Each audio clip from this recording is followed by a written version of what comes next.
Hello, today we'll be comparing KOTLIE 5-in-1 19-bar multi-capsule espresso coffee machine versus HOMOKUS 12-cup coffee maker with built-in brew grinder. Be sure to watch the end and I'll tell you which is better. Links to all the products are in the description. Brewing methods, KOTLIE is better. Brewing capacity, HOMOKUS is better. Pressure, KOTLIE is better. Built-in grinder, HOMOKUS is better. Brews range control, HOMOKUS is better.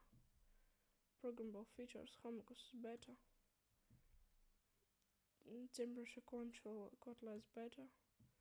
Single serve function, KOTLIE is better.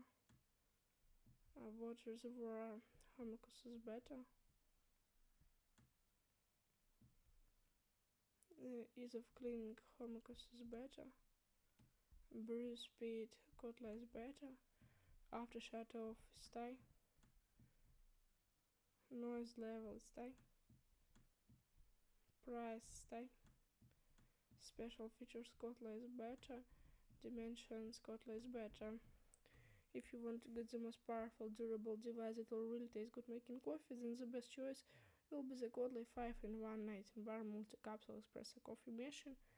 The link to buy it is in the video description.